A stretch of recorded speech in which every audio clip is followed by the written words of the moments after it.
కార్తీక మాసం అంటే ప్రతి ఒక్కరికి పవిత్రమైందని అందరూ తెలుసు. అలాగే ప్రతి ఒక్కరు అవకాశం ఉంటే రోజు వెళ్ళొచ్చు, గోదావరి స్నానం చేయొచ్చు. లేదు కనీసం ప్రతి సోమవారం అన్నా సరే ఒకరోజు కార్తీక మాసం సోమవారం గోదావరి స్నానం చేసేది చాలా పవిత్రమైన రోజులు. ఈ నెల రోజులు నీసు తినడం మానేస్తే చాలా పుణ్యం ఉంటుంది. మనం తెలిసిన మూర్ఖతకి వెళ్తే ఎవరైనా చెప్పలేం. చెప్పిన పెద్ద మనిషి కరెక్ట్గా అన్నీ ఆలోచించి చెప్తున్నాడు. అది మీరు ఆలోచించుకుంటే మీరు నడువుని మీరు నచ్చుకోండి. ఎందుకంటే ఎవరు చేసిన పాపం వాళ్ళదే, ఎవడు పుణ్యం వాళ్ళదే. కొత్త ఏం తేయాలి, కొత్త ఏం పెట్టుకెళ్ళను. 1000 కోట్లు వస్తుంది, ప్రాణాలు కాపాడే డాక్టర్ లేడు. అందుకని అన్ని అనుభవమే చెప్పిన మాటలు ఆలకించండి, అర్థం చేసుకోండి. తర్వాత ఇప్పుడు ఈ రోజుల్లో ప్రతి ఒక్కడు ఒక మొక్క పెంచితే దేశానికి ఏం చేశాను అంటే భారతీయ నేను ఒక మొక్కను పెంచాను గర్వంగా చెప్పుకోవచ్చు. ప్రకృతికి మేలు చేసిన అవుతారు. ఇప్పుడు బళ్ళు వాడుతున్నారు, మోటార్ సైకిళ్ళు, ఇవన్నీ కొద్ది రోజులకు ఉండవు. ఎందుకంటే కరెంటు బళ్ళు వచ్చేస్తున్నాయి. కరెంటు బళ్ళు వస్తే సౌండ్ ఉండదు, పోరాదు. మాది కూడా ప్రకృతి మేలు చేసినట్టే అర్థం చేసుకోండి ప్రతి ఒక్కరు కూడా. కానీ ఇప్పుడు ఎందుకు ఈ కార్తీక మాసం ఇంత ప్రభుత్వం చెప్తుందని తెలుసా? గుళ్ళోకి వెళ్ళి మీరు 1,00,000 కోట్లు ఉండేరేయమంటలే. 2 మారేడాకులు పెట్టుకెళ్ళి శివలింగం మీద నీరు వేసుకుంటే చాలు. ఆ శివుడు పలాశంకరుడు ఎంతో పొంగిపోతాడు. నా భక్తులు వచ్చారని అడిగిన కోరికలు తీర్చే మహానుభావుడు ఎవరంటే శివుడు. శివుడిని మర్చిపోకండి. ప్రతి క్షణం శివుడాజ్యం లేకుండా క్షేమంగా ఉంటుంది. ఎందుకంటే ఒక మారేడ చెట్టు 3 పొలాలు ఉంటుంది ఒక కొమ్మకి. అంటే త్రిమూర్తులు బ్రహ్మ విష్ణు మహేశ్వరులు స్వరూపం. అర్థమైందా? ఆ లింగం ఆ ఆకు తెచ్చి శివలింగం నీళ్ళు పోస్తే మీకు ఎంతో పుణ్యం ఉంటుంది. శివుడు మిమ్మల్ని ఏం తెమ్మంటలే. 2 మారేడాకులు తెచ్చి గంగమ్మ అంటే ఎవరు? శివుడు నెత్తిగా ఉంటుంది. ఆ గంగమ్మ అంటే ఎంత ఇష్టం శివుడికి. ఆ శివలింగమే పోతే మీకు ఎంత ఆకలి ఆరోగ్యం ఉంటుంది. తెలుసో తెలుకో రోజు గుడికి వెళ్ళండి, వెళ్ళి చూసిరండి. మీకు తెలియకుండా మీకు పుణ్యం వస్తుంది వెళ్ళడం వల్ల.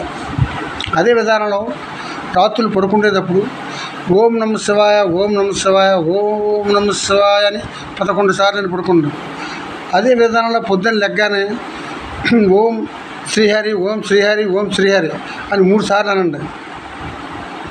తర్వాత నీ కన్న తల్లిదండ్రులు దేవుళ్ళు ఎవరంటే నీ కళ్ళ తల్లిదండ్రులు. ఈ తండ్రి పేరు, ఇప్పుడు నా తండ్రి పేరు ఓం రాజారా, ఓం రాజారా, ఓం రాజారా, ఓం రాజారా 4 సార్లు ప్రతిరోజు నేను చేసేదే మీకు చెప్తున్నాను. అదేవిధంగా మా అమ్మగారి పేరు మంగయ్యమ్మ 3 సార్లు ఓం మంగయ్యమ్మ, ఓం మంగయ్యమ్మ, ఓం మంగయ్యమ్మ అని ప్రతి ఒక్కరు తల్లిదండ్రులు మర్చిపోకుండా జ్ఞాపకం ఉంటే అలా చూడండి. లేదు కదా ప్రార్థించండి. దేవుని ఎలా ప్రార్థిస్తున్నారో తల్లిదండ్రులు కూడా అదే ప్రార్థించండి. ఆ విలువ ఫలితం మీ పిల్లలు మీకు విలువిస్తారు. మీరు మీ తల్లిదండ్రులకు విలువకపోతే మీ పిల్లలు మీకు విలువరు. అర్థమైందా?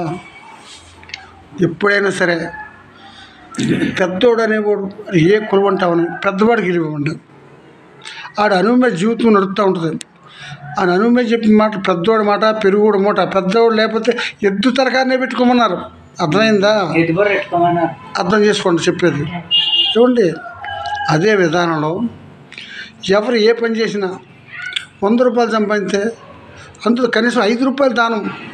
అది ఎందుకో తెలుసా?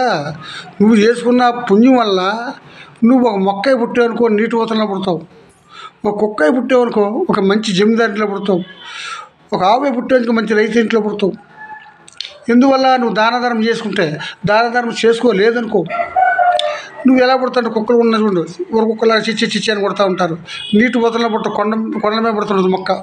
అలాగే ఆవు తోకలేకట్టు పుడతారు. మనం చేసుకున్న కర్మకుల్ని మనం పుడతాం. అందుకని ఇది గతం జ్ఞాపకం ఉంటుంది జంతువులకి, కానీ నోరు లేదు చెప్పడానికి. మన గతం జ్ఞాపకం ఉండదు, మన నోరు ఉంది, మనకు తెలియదు. అందు గురించి ఈ జన్మం 18 కోట్ల జనాభా 84 లక్షల జీవరాశుల్లో మనది ఒకటి. అలా మారుతానుంటాయి. ఈ మానవ జన్మ వచ్చిన దీన్ని మనం బాగా అర్థం చేసుకుని మనం నడిచే నడువడిని బట్టి మళ్ళీ మనం పుడతాం. ఇప్పుడు గుడికాడు అడుక్కునే వాళ్ళు అంతా ఎవరో తెలుసా? డబ్బుండి దాన ధర్మం చేయవాళ్ళంతా గురికాడ అడుక్కునేవాళ్ళు. ఇప్పుడు బాగా డబ్బున్నవాడు ఎవరు తెలుసా? ఇంకా చూడండి ఇక్కడ బుర్రవారు. ఈ బుర్రవారిని చూసి ఇలాంటి అబ్బాయిని చూసి బాగా డబ్బున్నవాడు బాగా దానాధారం చేసుకున్నాడు కనుక ఈ దానాధారం చేసుకున్నప్పుడు ఇలా పుడతారు. చూడండి బిల్డింగ్, ఈ బిల్డింగ్ ఆ ఇంట్లోకి వచ్చాను. అది ఆ భార్యాభర్త ఇద్దరును, పార్వతీ పరమేశ్వర ఇద్దరును. అర్థమైందండి? అది అందు గురించి నేను అన్నీ అడిగాను ప్రశ్నలు, వీళ్ళకి అన్నీ చెప్పాను. మీరు చెప్పినట్టే చేస్తాను అన్నారు. అదే విధానంలో వికలాంగం అంటే ఎవడు ఎంత మహాపాపం చేస్తే అంత వికలంగా పుడతాడు ఎవడైనా సరే. గుర్తుంచుకోండి బాగాను. నేను చెవిటోడిని, నేను పాపాత్మునే, అంతేనా చెవుడు వచ్చింది అని అన్నీ తెలుసుకుంటే గంధాల్లో ఉన్నాయి కనుక మీకు అన్నీ ఎడదీసి మరీ చెప్తున్నాను. ఎప్పుడైనా సరే పాపం చేయకుండా చేతనైతే పడిపోయినట్టు చేయవుతామండి, కానీ ఏలం చేయొద్దు. మన దారి మనం పోదాం. ఓం నమ శివాయ, ఓం నమ శివాయ, ఓం నమ శివాయ. త్రిమూర్తులు ఛానల్, గోకవరం మండలం, కొత్తపల్లి. త్రిమూర్తులు, నేర్దూరు త్రిమూర్తులు. బాయ్.